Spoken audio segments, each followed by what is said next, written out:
Hey everyone, very welcome in our YouTube channel Social Classes 10 and 12। मेरे प्यारे भाई बहन, आप सब कैसे हैं?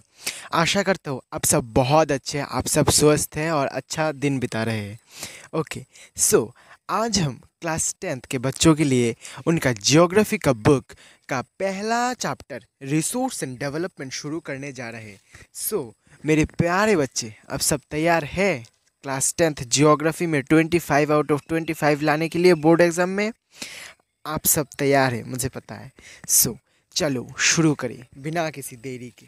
पूरे चैप्टर में डिस्कस करेंगे और अच्छे से डिस्कस करेंगे। ओके, पहले थोड़ा बेसिक समझ लेते हैं हम लोग। ओके, सो डेवलपमेंट का मतलब क्या है? डेवलपमेंट मतलब है ऐसा कुछ होना और ऐसा कुछ चीज़ जिसकी वजह से हमारा जो एनवायरनमेंट है, और हम कह सकते हैं हमारा जो चारों तरफ है, और हम कह सकते हैं हमारा जो लोकेलिटी एरिया जगह देश विदेश वो डेवलप्ड हुआ है, वो अच्छा हुआ है, जिसकी वजह से हमारा लाइफ में अच्छा इम्पैक्ट पड़ रहा है और हमारी ज़िंदगी में अच्छा इम्पैक्ट पड़ रहा है। ओके, इस चैप्टर में हम इस दोनों topic that is resource and development के बारे में समझेंगे, इसका क्या इंटर रिलेशनशिप है और इसके बारे में पूरा समझेंगे, बहुत अच्छे से समझेंगे।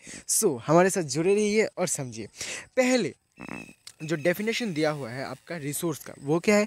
Everything available in our environment, that means हमारे एनवायरनमेंट में जितने कुछ भी अवेलेबल है, जो भी अवेलेबल है, और हमारे पूरा प्रकृति में एनवायरनमेंट, पता है ना, आपके चारों तरफ आपके घर और आपके घर के पास जो पेड़ है, पौधे हैं, पक्षी है, वो सब कुछ आपका एनवायरनमेंट का पार्ट होता है। बायोलॉजी में हमको पढ़ाया है यार, तब लोगों को पता है, मुझे विश्वास है।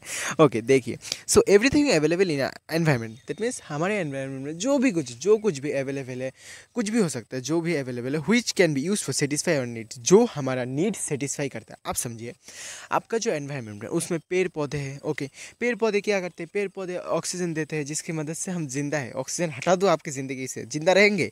ऑब्वियसली नहीं रहेंगे ना, ऑक्सीजन भी तो ज़रूरी है यार।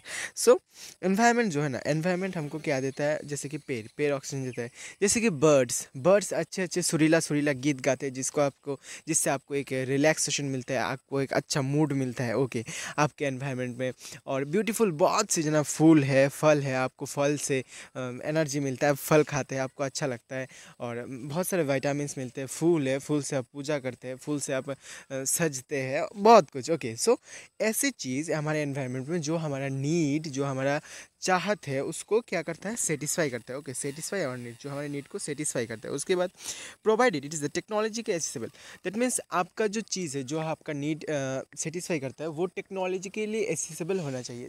That means I can say that for example, आप समझिए आपके एनवायरनमेंट में एक पेड़ है। ओके, वो पेड़ इतना ऊपर है, इतना ऊपर है, इतना ऊपर है, आप उससे उसके ऊपर उठ ना पाएंगे, आप उस पर चढ़ के ना उठ पाएंगे। और उसके अंदर आप समझे फल है कुछ। ओके, आप समझे एक मैंगो का पेड़ है, वो बहुत ऊंचा है, उसके ऊपर कोई नहीं उठ सकता। ओके, उसको उससे आप मैंगो कैसे निकालेंगे? ऐसे कुछ मशीन यूज़ करेंगे, आप कुछ टेक्नोलॉजी यूज़ करेंगे। वो जो आपका नीड पूरा करेगा, उसके लिए आपको टेक्नोलॉजी के लिए अवेलेबल होना चाहिए, उतना टेक्नोलॉजी के लिए एक्सेसिबल होना चाहिए। वो जो चीज़ आप चाहते हैं, आप मैंगो चाहते हैं ना, आप उसको टेक्नोलॉजी के लिए आप उसको निकाल पाए, ऐसा होना होगा। दूसरी बात इकोनॉमिकली फिजिबल। ओके, आप देखिए, आप समझिए आप एक बिजनेसमैन है। ओके, आपके घर में एक मैंगो का ट्री है। ओके, आप ये जस्ट एग्जांपल लीजिए। ओके, आपके घर में मैंगो का ट्री है, आप अगर मैंगो निकालेंगे उस ट्री से, और आप अगर मैंगो उस ट्री से निकाल के खाएंगे और यूज़ करेंगे और मैंगो तोड़ेंगे, ऑब्वियसली फॉर बिजनेस के लिए लेंगे। सो अगर आपको मैंगो तोड़ने में 1,000 रुपया खर्चा आता है, और मैंगो को बेचने के बाद 700 रुपया का आपका प्रॉफिट होता है, आप तो वहाँ पे नहीं खरीदेंगे, अब नहीं निकालेंगे मैंगो, क्योंकि आपको यहाँ पे 300 का लॉस हो रहा है। ओके, वो इकोनॉमिकली भी फिजिबल होना चाहिए, मतलब पैसा में प्रॉफिट होना चाहिए। बिना प्रॉफिट के निकाले तो क्या होगा यार, ज़िंदगी में सब कुछ प्रॉफिट ही है। आजकल तो सब लोग बेईमान बनते जा रहे हैं यार, सब अपना प्रॉफिट देख रहे हैं।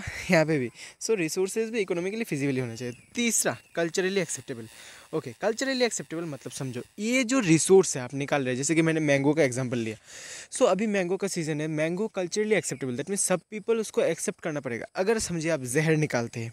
ओके, अगर समझिए आप कुछ एक जहर का पेड़ है, उस जहर के पेड़ से जहर निकाल के आप बेचने जाएंगे, तो वो लोग पीपल एक्सेप्ट नहीं करेगा वो। ओके, मैंगो निकाल के बेचने जाएंगे तो वो एक्सेप्ट करेगा।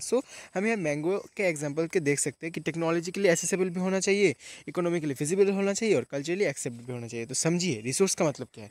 रिसोर्स का मतलब हमारे एनवायरनमेंट में पाए जाने वाला ऐसा कोई चीज़ जो टेक्नोलॉजी के लिए एसेसिबल होता है, इकोनॉमिकली विजिबल भी होता है और कल्चरली एक्सेप्टेबल भी होता है, उसको हम कहते हैं रिसोर्स। इतना समझ आ गया? रट्टा मारने का क्या, रटाओ रटाओ करते हो तुम लोग, रटाओ मत करो। ओके, समझ आ गया? बस आप आराम से लिख सकते हो, बोर्ड में आए तो धमाल मचा के देना। ओके, सो उसके बाद एक तुम्हारा मैप जैसा दिया हुआ है, यहाँ पे तुम देख सकते हो। ओके, ये जो दिया हुआ है मैप जैसा, मतलब मैप नहीं, माइंड मैप कह सकते हो, ट्रायंगल जैसा। ये देखो क्या है, बोला है ह्यूमन बींग्स, हम सेंटर है। Okay, human beings are the center of everything. आप देख सकते हैं कुछ भी करते हो वो ह्यूमन्स ही करते हैं, थोड़ी ना। आप समझिए आपके यहाँ पे एक स्कूल बन रहा है। ओके, तो वो थोड़ी ना आपके जंगल के जो कुत्ते हैं वो कुत्ते आके स्कूल बनाएंगे, नहीं बनाएंगे ना, वो ह्यूमंस को बनाना पड़ेगा। ओके, पक्षी आके स्कूल नहीं बनाएंगे। ओके, पक्षी घोंसला बनाएंगे। ओके, ठीक है ना। सो यहाँ पे human beings are the center of everything. Okay, हम कह सकते हैं। सो देखिए, हमारा जो फिजिकल एनवायरनमेंट है उससे पहले वो चीज़ निकालेगा। जैसे कि हमने मैंगो का एग्जाम्पल लिया, समझिए ह्यूमन बींग्स जो है वो मैंगो निकालेगा पेट से। ओके, उसके बाद जो इंस्टीट्यूट से, आप समझिए मैंगो का शरबत, वो माज़ा आता है ना, माज़ा, बोतल में शरबत बना के आप गर्मियों में पीते हो, मौज करते हो, तो वो माज़ा जो बेचते हैं वो इंस्टीट्यूशन के पास भेजता है। फॉर समझिए कुछ कंपनी है, कंपनी के पास भेजेगा, वो कंपनी टेक्नोलॉजी से आम का रस को निकलेगा, बोतल में भरेगा और आपको भेज देगा। आप खा के चिंगाला हु करते रहना। ओके, सो यही है हमारा जो रिसोर्स का यूटिलाइजेशन, ऐसे ही होता है। तो later on we will discuss in the chapter. Okay, देखिए अब क्या लिखा है, the process of transforming the things available in our environment involves interactive relationship between the nature, technology and institution. Okay, so यहाँ पे रिलेशनशिप बताया गया है कि जो हमने जो एक्सट्रैक्ट किया है एनवायरनमेंट से, फॉर मैंगो एक्सट्रैक्ट किया, ओके, उसको हम ट्रांसफ़र करेंगे अच्छे प्रोडक्ट्स में। और डायरेक्ट खाया तो ठीक है, डायरेक्ट नहीं खाना है आपको, तो आप मैंगो का शरबत बनाएंगे, उससे लिए टेक्नोलॉजिकली ओके, जो नेचर से मिक्स होता है इंस्टीट्यूट, वो इंक्लूड होता है। Okay, human beings interact with the nature through the technology. Okay, human being, okay, ये समझिए, ये आपका क्लास 12th में आपने जियोग्राफी लिया वो भी है, वहाँ पे भी है। देखिए क्या बोला, human beings interact with the nature through the technology. That means हम जो ह्यूमन बींग है वो नेचर के साथ इंटरेक्ट करते हैं, नेचर के साथ कनेक्ट करते हैं थ्रू टेक्नोलॉजी। फॉर एग्जांपल आज हम एक पेट्रोल का एग्जांपल ले। ओके, सो पेट्रोल मिट्टी के नीचे से आप एक्सट्रैक्ट करते हैं, आप जानते हैं ना, ONGC वाले जो लोग हैं वो पेट्रोल निकालते हैं। ओके, सो आज समझिए जो पेट्रोल निकाला गया है, ओके, सो उन पेट्रोल को बिना टेक्नोलॉजी के क्या आप निकाल सकते हैं? आप हाथ से खोद के पेट्रोल निकालना शुरू करेंगे? काल नहीं करेंगे ना, आप मर जाएंगे, बट पेट्रोल नहीं निकलेगा। ओके, सो वो सिर्फ टेक्नोलॉजी की वजह से ही सफल हुआ है और टेक्नोलॉजी की वजह से ही वो अच्छे से हो पा रहा है, ठीक है ना जी। सो अब क्या कहेंगे ऐसे, so human being interact with nature with the help of technology. Technology की मदद से ह्यूमन बींग नेचर के साथ इंटरेक्ट कर सकते हैं। अब देखिए, and the create the institution